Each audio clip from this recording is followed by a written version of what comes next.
Hello there, my wonderful viewers. Arlo here, and today I'm reviewing the Crash Bandicoot Insane Trilogy. You know me primarily as a Nintendo guy, but Crash made up a very large percentage of my gaming life when I was a child. I was crazy about all three games, so I just knew I had to pick up a copy of this here remake slash remaster slash remakester and give it a whirl. Will it stimulate my neocortex or go splat like an overripe Wumpa fruit? Let's find out.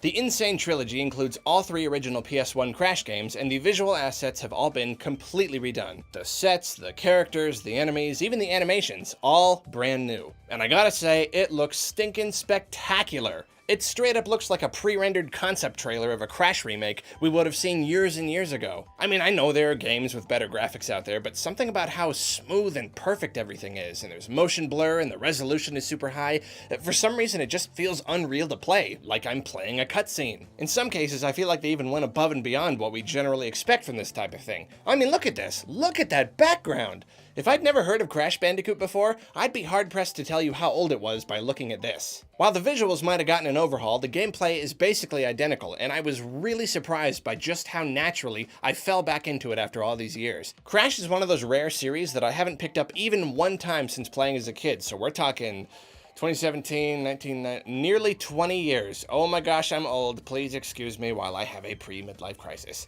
But even after so long, it felt just like I remembered it, which made it easier to play, but I think there are a few downsides to this. I was actually kind of hoping they would modernize it just a smidge. See, the games were designed with the D-pad in mind. As you probably know, the D-pad provides limited functionality when you're moving around in 3D. This time we've all got control sticks, but the devs didn't program in a range of movement to make precise platforming easier. They're just two speeds. The originals were the way they were because of limitations. Not everyone had a DualShock controller. So now it feels a little weird being so limited after this long and with so much work done to the rest of the games. You're expected to perform a lot of exact jumps and bounce around on a lot of boxes, and it's as hard as it always was. Challenge is fine, and I think the game would still be plenty challenging with more precise movement. It would just feel more fair and, I guess, a little more comfortable. One flaw that's simply unavoidable with such an old game is that depth perception is an issue. When you're moving forward and the camera is behind you, it's easy to lose your concentration just a little too much and jump right into a pit, or run up to a bad guy and just completely misjudge when you should spin attack him. The levels are laid out in such a way as to make perceiving depth easier, but sometimes it's still an issue. Then just hit detection in general can be a little weird. Sometimes you don't know exactly why one time you'll bop a thing on the head and kill it, and another time it'll just kill you. Sometimes it seems like I barely touch a guy and he dies. This is probably less an issue of age and more of an issue of refinement in the original games. They just could have used a little more tweaking, and again, this remakester is so true to the originals that many flaws have been left intact, which, hey, that could be a good thing depending on your perspective. Despite all that though, I was also surprised by just how fun these games still are. I went into this thinking it would be fun for a little nostalgia, but I wasn't getting my hopes up that it would still be as enjoyable.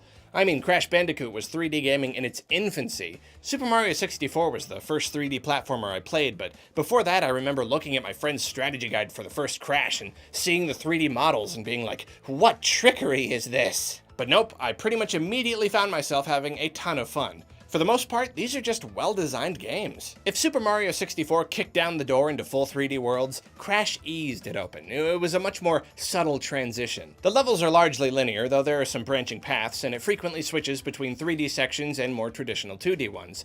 That's not to say, though, that it didn't innovate. All three games use a pretty interesting system where the levels are full of boxes, most containing goodies, but plenty acting as obstacles, and in order to get a special crystal, you've got to destroy every single one. Then you get stuff for beating the levels really fast, and overall, there's just a ton of secrets and challenges that increase replayability.